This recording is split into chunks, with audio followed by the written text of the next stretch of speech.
Hi guys, welcome back to my YouTube channel. So today I'm reacting to women rights in Islam protected or subjected. So guys, please stay tuned and let's enjoy this wonderful video.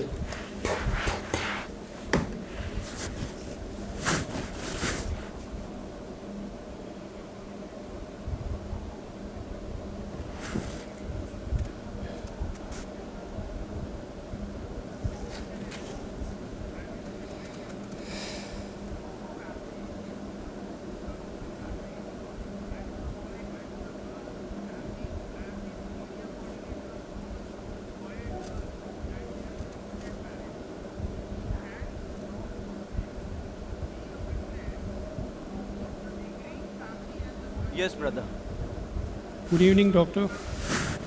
I've been coming regularly to your Peace TV conferences for last so many years. My question is, I'm in a situation of two families, both are Muslim families. I know the boy, I know the girl, the families. I have been the media coordinator of those boy and girl, and they are going to get married. So can a non-Muslim be a witness of the agreeing family and the boy and girl to the nikah? Brother asked a very good question. That he has two friends, both are Muslims, one from the girl side, one from the boy side. He's the mediator, he knows both of them and he got them together. Can he be a witness to the marriage of? As they are telling me to be the witness. At that time to be the witness. Can you be? You can be under one condition only. Condition is applied. If you bear witness that there is no God but Allah and Prophet Muhammad is the messenger, you can even be a witness to the nikah. Thank you. Hope that answers the question. Thank you. Brother, this question is from a non-Muslim sister. She is present in the audience, but for security reasons, she will not like to come on the microphone. I'll be reading a question. If a non-Muslim girl wants to marry a Muslim boy, and the Muslim boy asks the girl to convert, not by force, but because he wishes her to accept the religion, is it wrong? Meaning, is it wrong on the part of the boy to ask to convert? Secondly, if a non-Muslim girl marries a Muslim boy without converting, but still follows the Islamic religion as it is supposed to be followed, is it wrong on the part of the girl to follow the religion but without converting? Her name is Khushbu. She's a teacher by profession. Sister asked the question, there's a non-Muslim like to ask a question, that can a non-Muslim girl, if he wants to marry a Muslim boy and the Muslim boy requests her to accept Islam, is it right? And if a non-Muslim girl follows Islam without converting, is it acceptable? The Quran says in Surah Baqarah chapter number 2, verse number 221, that do not marry unbelieving women until they believe. Do not marry a mushrika until they believe. Because it further says that it is preferable to marry a believing woman even if she is a bondwoman, even if she may be a servant, even if she may be ugly. It is far superior to marry a believing woman who's a bondwoman rather than an unbelieving woman, even if she attracts you. She may be the most beautiful woman, she may be a beauty queen, she may be the wealthiest woman, but a believing woman is far superior. So in terms of, is it right for a Muslim man to ask the non-Muslim woman to convert before marrying? It is not right, it is a must. Without she accepting Islam, he cannot marry her. Why? I'll tell you. For example, if I tell you that there is a car, one tire is of a cycle and the other is of a tractor, will the car run? No. All the tires should either be of a bicycle, you'll have a handcart at least, or of a tractor, you'll have a proper tractor. Because when you're leading a life, the views and philosophies, the major thing, the goal of Jannah should be same. Coming to your second question, that if a woman follows the teachings of Islam but does not convert, is it acceptable? See, for conversion, you don't have to publicly announce. You don't have to come on the microphone and say, I bear witness that there is no God but Allah. It's not a must. If you feel your life is in danger, if you say within your heart and tell it to Almighty God, you don't even require any witness. It's between you and Allah. So there is no particular ceremony that is required. But proclaiming is preferable so that the people in the world don't misunderstand you. But if you feel your life is in danger, if you proclaim to Allah only and keep it in your heart and follow, Alhamdulillah. Following is more important than proclaiming. It is preferable for the lady not to mention but yet follow Islam than to mention she has converted and not follow Islam. Have you heard my answer? It is preferable for a non-Muslim woman to practice Islam without proclaiming rather than proclaim and not practice Islam.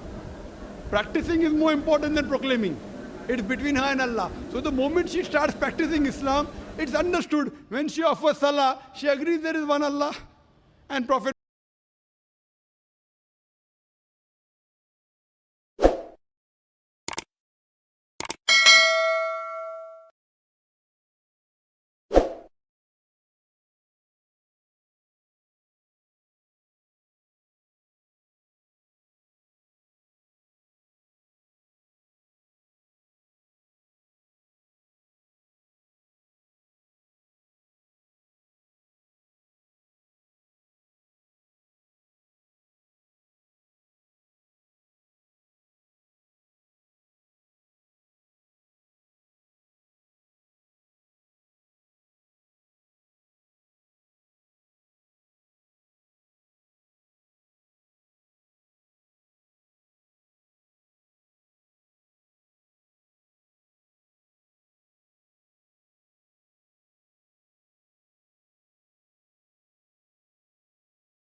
wonderful video have really educates me a lot, and I'm very happy reacting to this wonderful, amazing video, because I was able to learn more and more about what Allah wants and what is not right. You understand?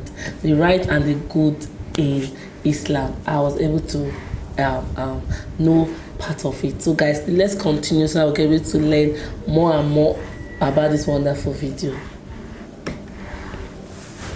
My name is Anand. By profession, I am an interior designer. I want to ask, can a Muslim girl marry a non-Muslim boy? That's the question, that can a Muslim girl marry a non-Muslim boy? As I said, that a Muslim boy cannot marry a non-Muslim girl until she believes. The same verse I quoted, Surah Baqarah chapter 2 verse number 221 says, do not marry a non-believing woman until she believes. A believing woman who's a bondwoman is far superior to a non-believing woman, even if she allows you. The same verse continues, do not marry a non-believing man, a mushrik man, until he believes. A believing man, even if he's a slave man, a bondsman, is far superior to a mushrik man. An unbelieving man, even if he allows you. He may be the most handsome man in the world, he may be the wealthiest man in the world, but a believing man is far superior than an unbelieving man.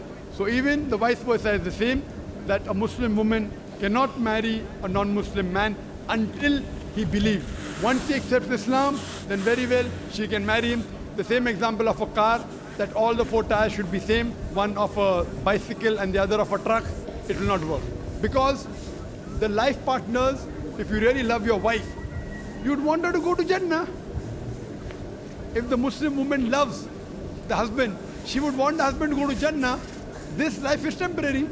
So imagine you marry someone and you know that spouse is going to go to hell. So what's the use? So first you get confirmation that he becomes a Muslim, he agrees there's one God and the final messenger is Prophet Muhammad Sallallahu Alaihi Wasallam, then there are chances that both will have the best of this world and the hereafter. Hope that answers the question. Anyone on the sister's mic? Hello, good evening, sir. I'm Sadia Akram. I'm a first year student of Business Management Studies. My question is that you said that Muslim girls are prohibited the professions of acting, modeling and dancing. Does the same apply for men, Muslim men? This is the question, that I said that profession which exhibit the body, like dancing, like modeling, film acting, is it prohibited for men also? In these cases of film acting, modeling, if it goes against the Quran and Sharia, it is prohibited. For example, a Muslim man, models for some suit. As long as there's nothing haram in that ad, it's permitted. If something haram, if he models for black dog, whiskey, or champagne or alcohol, it's haram. Similarly, if he's acting, if in acting he's showing that he's a non-Muslim, doing idol worship, it is haram. Many of the Muslim actors, they behave like non-Muslim and they do shirk. Haram. Let him be anyone. Let him be the best actor in the world. His acting will take him to Jahannam. His acting will take him to Jahannam. But he's acting and doing a good role, not running after women, running around trees. If all this nonsense is the hijab is broken, it's haram. Otherwise, simple thing, without any haram activity, not breaking the hijab, following the Quran and Sunnah, making films which are Islamic, which will get a person closer towards Jannah, closer towards Allah subhanahu wa ta'ala, it's perfectly fine. So as long as what they are doing, acting and modeling, if it comes within the purview of the Islamic Sharia, it's permitted, otherwise it's haram. Hope that answers the question. Thank you, sir. Yes, brother. Assalamu alaikum. My question is, now the age of combined study. So is it permitted to study in the field of medical? Because for women, so because most of the 99% is we face non-mahram. Brother asked the question that is co-education permitted, especially in medical colleges, correct? If a woman wants to become a doctor and there's no single-sex medical college, is it permitted? If the cause is there, the Islamic Sharia says, let a small loss take place to prevent a big loss. So now that lady, if she goes in a co-ed college of medicine and there's no single-sex college, it will be difficult for her to maintain a hijab, but she can. She can, not that she can't. You know, she'll have to maintain a hijab. In medical colleges, the atmosphere is the worst. I've been to a medical college. MashaAllah, Allah saved me. Otherwise, medical college atmosphere is the worst in terms of breaking the hijab. Worst. And it's only Allah subhanahu wa ta'ala, MashaAllah, who can save you. Otherwise, the medical colleges, you know, the girls and the boys, they have groups, they have to examine the patient, they stay overnight. It's very dangerous. If Allah is with you, inshallah, you can be on the straight path. So for a woman, if she goes to a medical college, she has to yet maintain a hijab. And in the college that I was, there were Muslim women who maintained it. Not all of them, but there were one or two who maintained the hijab. Maintain the hijab. See to it that if you have to, suppose if the patient is common and you have to take a common history with another gent, you know, you have to take the common history of the patient, maybe the colleague is a gent, fine. When you talk, lower your gaze, not, oh, how are you? How is the movie? Did you see the movie? No, all common. Oh, let's go for a spin. Let's go for a drive on the bike. So all these things if you avoid and see to it that if you have to talk with your colleague, you can talk with lowering your gaze. So the people will not like it. So she has to maintain a hijab. It's very much possible. As for examining the patient of opposite sex, the Quran and the Sahih Hadith give permission. Why? Because you're treating the patient. So doctor can see the opposite sex if required. Best is same sex, same doctor. Best. But you don't have it everywhere. That's the reason we have initiated in our activities in the United Islamic Aid, a new activity called as Free Medical Center. So we have started recently, which will inaugurate after this conference. Sheikh Salah Budair, the Imam of Masjid Nabwi, will be inaugurating our center in Mumrah on the 10th of November, inshallah, 2 days after the conference. The uniqueness of this center, it is on the lines of Quran and Sunnah. Means, lady doctor will examine lady patients. Gent doctor will examine gent patient. Is the area 2,000 square feet. Separate waiting area for ladies, separate for gents. Children can go where they want, no problem if they are young. But lady doctor will check ladies and inshallah, we aim to have only MBBS doctors and MD, you know, so that they're more professional. Everything air conditioned, but free. Good quality medicine. And inshallah, when I started this center, I'm a medical doctor. I intend to give better treatment in this free center than the own medical clinic that I have got. I've left my profession. My brother and my father, mashallah, they're doctors. And they're running a center which is good. But there we charge. That's the bread and butter. We charge money. But inshallah, in this free medical center, inshallah, we'll give better services, inshallah, than the own medical clinic that we have for a bread and butter, inshallah. Fully air conditioned, inshallah. Good waiting room. Hygienic, but free. Those who can't afford it, free. Anyone can come, even Muslims and non-Muslims can come. And in the waiting room, we won't have Stardust magazine, we won't have Filmfare magazine, we'll have Islamic books. We'll have Islamic satellite channels. You know, people have, you know, you go to a high caliber doctor, Filmfare magazine, Stardust. So besides them getting cured by the diseases, inshallah, even the iman will get cured. Huwa Shafi, it's Allah who cures. So, what we believe, that if you want to do medicine, if there's no single-sex college, you can, but you have to maintain your hijab. Become a doctor so that more hijab can be maintained. Once that lady doctor becomes, Muslimah becomes a doctor, she will allow many other women to follow the hijab. Hope that answers the question. We'll allow only 2 more questions, one on that mic and the last question from this mic. And we have only 5 minutes left for Dr. Zakir to answer those. Yes, brother. Assalamu alaikum. I am rewarded. My name is Abdullah Sheikh. Before it was a Shushan Kumar Mandal. I am from Panvel. But there is one question regarding Allahu Akbar, which I am always, I have read the Quran and I came to know that there is a Jannat, which I am trying to go Jannat directly. For that I have to follow the Hadith and Quran. But when I have read the Hadith and Quran, I came to know that I have to follow total Sunnat, which Sunnat has tried to put me down because of my mother. And my mother asked me to remove my beard, my cap, and all Sunnat. She wants me to be like an Indian guy. She says me, you have to pray Allah in your heart, not by Salah. And this always Hindu always try to put me like this. You do what? What we say. Shall I have to do like this, or I have to leave the house, or I have to stay other? MashaAllah. Brother, that's a very good question. Allah gave him hidayah. He became a Muslim. He realized that following Quran and Sunnah will give him Jannah. When he read the Hadith, he followed the Sunnah.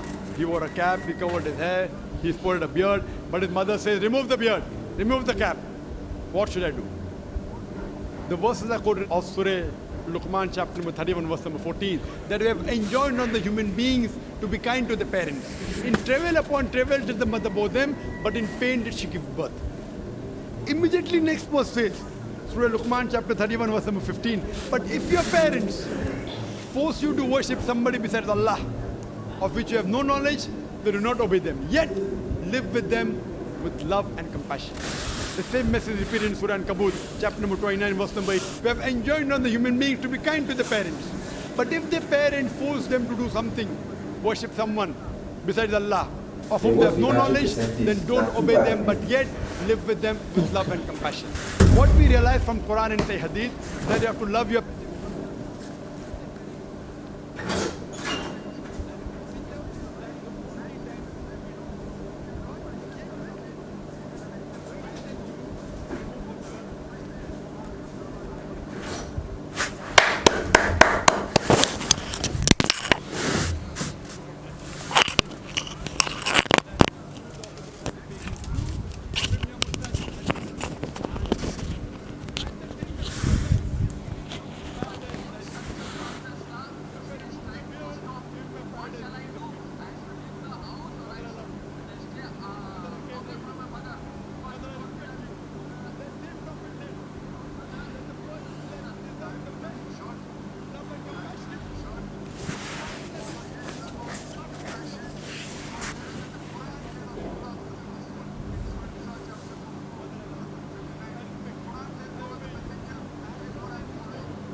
This video is very wonderful.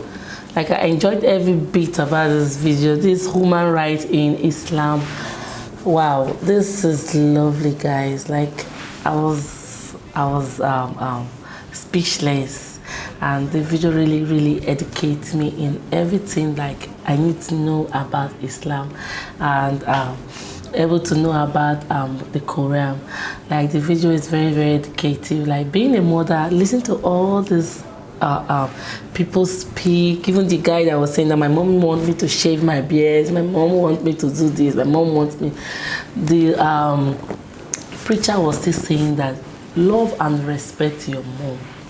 You understand? Some mothers, they are difficult to please, but when you keep showing them the right thing, ma, this is what the Quran say we should do. This is what the Quran say we should do. With time, she will come around and say, oh, my son, I've been making these mistakes, so I want to correct my ways. Because it's not something that you just correct somebody one day and the person will just change in whatever they are doing. No, so it's step by step, step by step. I'm able to learn a lot from this video. Like if you want to marry a Muslim man and you are not yet a Muslim, you have to accept them, then follow their will too. You understand? So I'm able to learn a lot from this wonderful discussion today. So guys, please comment below on any videos you want us to react to, and also like our YouTube channel, subscribe to our YouTube channel, Ngal Fashion Store. Fashion makes sense.